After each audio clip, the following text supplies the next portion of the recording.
Terima kasih.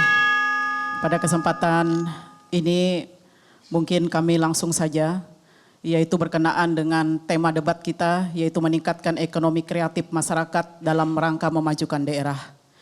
Satu pertanyaan untuk paslon nomor urut 1, bagaimana saudara melakukan strategi, pelaksanaan, serta berapa target indeks pembangunan manusia yang saudara targetkan untuk dalam mewujudkan tentunya harapan kita untuk memajukan ekonomi pembangunan daerah Toringin Barat.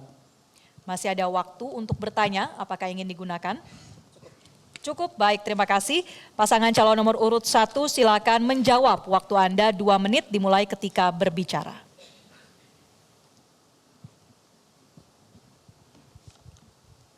Terima kasih.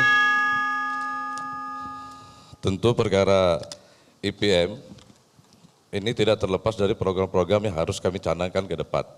Bahwa IPM ini tentu juga berkelindan dengan indeks angka harapan hidup. Jadi kata kuncinya adalah bagaimana peningkatan pelayanan dasar, pendidikan, kesehatan, setelah itu peluang kerja dan kesetaraan dalam berusaha di Kabupaten Kota Waringin Barat. Jadi sebenarnya target itu bisa kita susun pada saat kita sudah menentukan langkah-langkah apa yang akan kita ambil dalam pemenuhan indeks yang kita perlukan. Jadi misalnya untuk pendidikan, investasi SDM memang sangat mahal, tapi itu wajib kita lakukan. Jadi langkah yang kita ambil, kita akan menggratiskan pendidikan.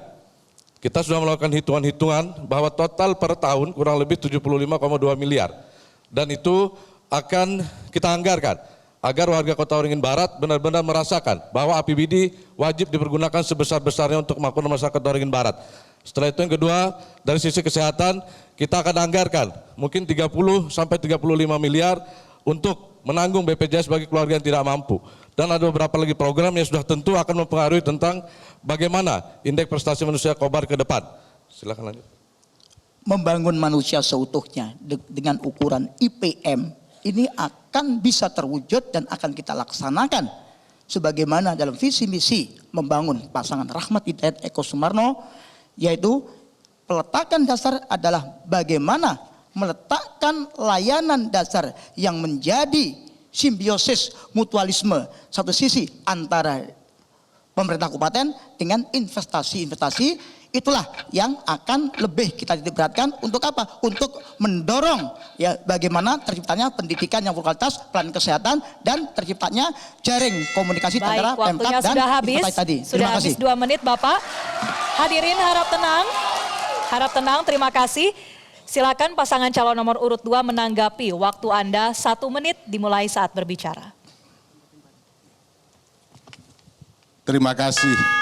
Ada hal yang sangat menarik menurut kami adalah berkaitan dengan menggratiskan pendidikan.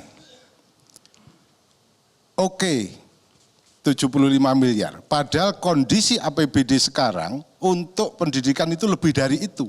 Bagaimana 75 miliar bisa menggratiskan? Ini persoalan ya, persoalan. Jadi kalau bicara angka ini pasti masalah, pasti masalah. Karena menggratiskan dengan 75 miliar itu tidak mungkin karena anggaran pendidikan sekarang itu lebih dari 75 miliar, itu satu. Kedua berkaitan dengan BPJS Kesehatan, menawarkan 30 miliar. 2024 ini sudah 36 miliar Mas untuk nanggung untuk BPJS Kesehatan ini. Jadi kalau 30 miliar masa turun karena jumlah penduduk naik mestinya akan naik. Ini barangkali tanggapan dari kami dan insya Allah itu faktanya, datanya benar. Baik, waktu sudah habis. Baik. Terima kasih hadirin, mohon tenang. Jelajahi cara baru mendapatkan informasi. Download Metro TV Extend sekarang.